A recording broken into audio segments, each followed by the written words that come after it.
Hello guys, तो हो गई आप देख सकते हैं सुबह। ओम शिव शिव शिवाय नमोस्तभ्यम। मैंने सोचा क्यों ना सुबह का जो भी है मैं आपको अपने बारे में भगवान का नाम लेने के बाद ही मैं आपको बताऊं। अभी मैं आ गई थी अपना एक्सरसाइज करने। मैंने अपना एक्सरसाइज कंप्लीट कर लिया था और मैंने सोचा कि चलो आपसे भी कुछ बातें कर लेते हैं गाइस। और मैंने ना सोचा कि मैं आपको जैसे शाम के ब्लॉग में या दोपहर के ब्लॉग में ये चीज बताऊंगी, क्लियर करूंगी। लेकिन मैंने सोचा कि नहीं, ये चीज ना मैं सुबह सुबह से ही शुरू करती हूँ। 5 बज रहा है, 5:10 सो रहा होगा गाइस। और मैंने सोचा कि क्यों ना आपसे बताया जाए कि जो भी मुझे चाहने वाले थे, मैंने देखा कि मेरा व्यूज वगैरह काफी कम हो गया है। जो लोग मुझे चाहने वाले थे वो थोड़ा बहुत ज्यादा कम हो गए, बट कोई नहीं। अगेन मुझे पता है कि आप लोग प्यार दोगे। और बस इसी उम्मीद के साथ मैं फिर से ब्लॉग बना रही हूँ, कोई दिक्कत नहीं है यार। और कितने दिन तक गाइस मैं कहाँ थी, मैं व्लॉग क्यों नहीं बना रही थी, क्या प्रॉब्लम थी मेरी लाइफ का। बस गाइस आप इतना समझ लो, मेरी लाइफ में बहुत बड़ा इंसिडेंट हो गया और जिस वजह से गाइस मैं व्लॉग नहीं बना पाई। और उम्मीद करती हूँ जब वो बात मैं आपसे शेयर करूंगी तो आप भी उस चीज को समझोगे। एंड आई नो कि अगर मैंने ऐसा किया तो क्यों किया, ये आप समझोगे। क्यों नहीं मैंने ब्लॉग बनाया, क्यों मन नहीं किया मेरा ब्लॉग बनाने के लिए, तो मैं सब बनाती, बट मेरा मन नहीं किया। आई आप समझ सकते हो कि शायद बहुत बड़ी चीज हुई होगी किसी की लाइफ में, तभी उसका मन नहीं करता है। तो आप मेरे साथ भी वही समझो।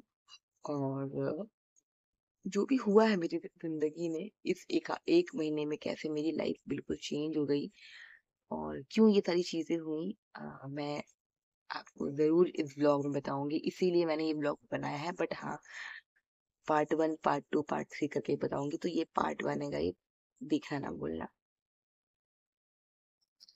तो जैसे कि आपसे मैंने बोला कि मैं आपको बताऊंगी कि इन एक महीने में, एक डेढ़ महीने में मेरे साथ क्या हुआ, मेरी लाइफ में क्या हुआ। क्यों मैं वीडियो नहीं, मैं ब्लॉग नहीं बना पाई, बिल्कुल भी नहीं बना पाई एक महीने से, क्योंकि गई सच में मन ही नहीं था। मन नहीं था, प्लस ऐसी ऐसी चीजों में मैं फंस गई ना कि मैं आपको बता ही नहीं पाई कि मेरी लाइफ में क्या चल रहा है। ठीक है, बाबू पीछे सोई है, आप देख सकते हो। और मैंने उसको सुलाया है और बहुत ही ज्यादा मैंने इसको बहुत ही ज्यादा यार कोशिश करनी पड़ी है, क्योंकि वो सो ही नहीं रही थी, लेकिन उसको सुलाया है क्योंकि मुझे ब्लॉग आज शुरू करना था आज से अपना।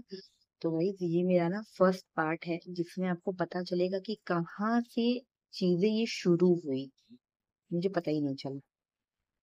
सो गाइस, हुआ ये कि मैं आपको बता रही हूँ, हुआ ये कि यहाँ से मतलब हुआ कि यहाँ से ना मैं अपने घर गई। मतलब आपको याद है पिछली बार मैं एक व्लॉग लेकर आई थी जिसमें मेरी मम्मी थी, मेरी बहनें भी थी, सब लोग थे, आपको याद होगा मैंने वो व्लॉग डाला था फैमिली के साथ।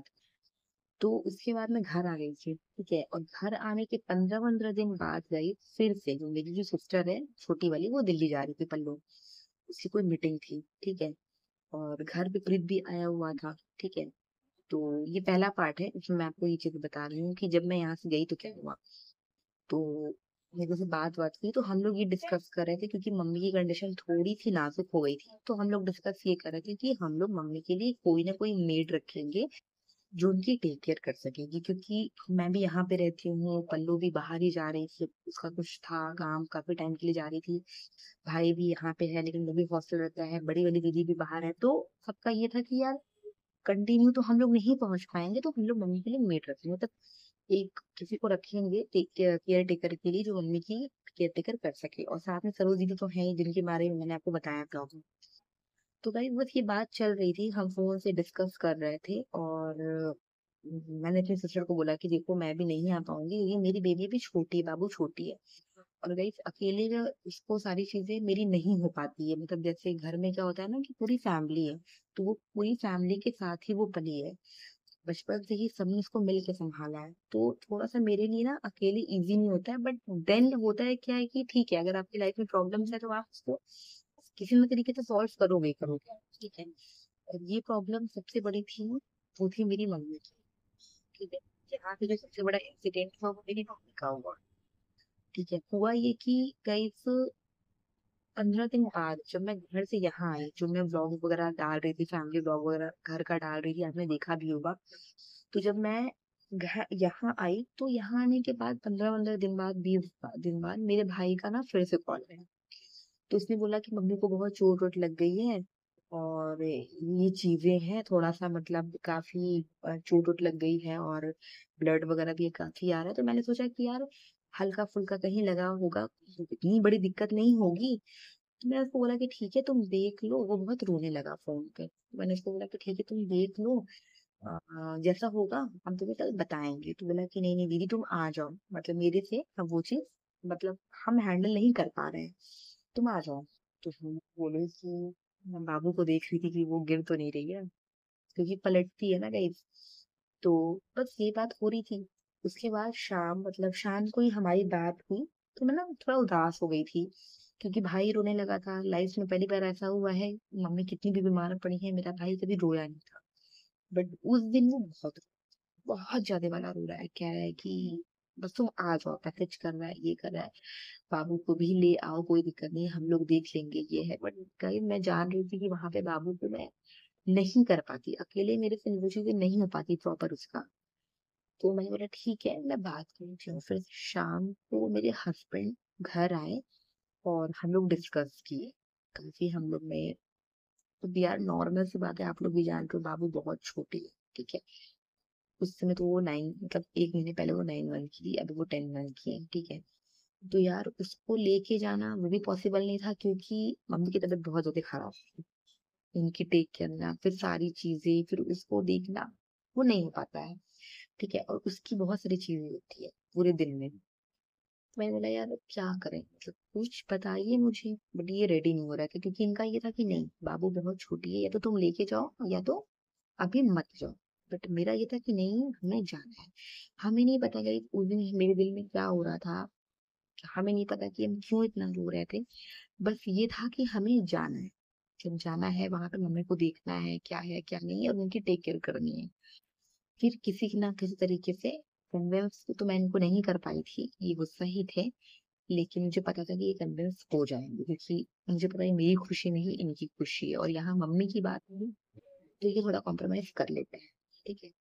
फिर सुबह हुई और मैं इनके साथ घर निकल, ठीक है, बाबू को यहाँ छोड़ के। हाँ, यहाँ मतलब दीदी के पास, यहाँ मेरी दीदी, मैंने आपको बताया भी, मतलब नहीं भी बताया होगा तो आज बता रही हूँ। मेरी जो जेठानी है वो मेरी दीदी है, मेरी बड़ी मम्मी की लड़की है, ठीक है। तो ऑब्वियसली हम बहनें हैं तो थोड़ा सा एक हो जाता है। तो मैंने बोला दीदी संभाल लेंगी आप, हम घर जा रहे हैं, ऐसा ऐसा है, 3-4-5 दिन के लिए जा रहे हैं, 1 हफ्ते के लिए, बाबू आप देख लीजिए। क्योंकि अब वो फीड वीड भी नहीं करती है, तो बस खाना पीना रहता है उसका, और थोड़ा सा नहलाना वहलाना रहता है। तो बोली हाँ ठीक है कोई बात नहीं है, तुम जाओ हम देख लेंगे।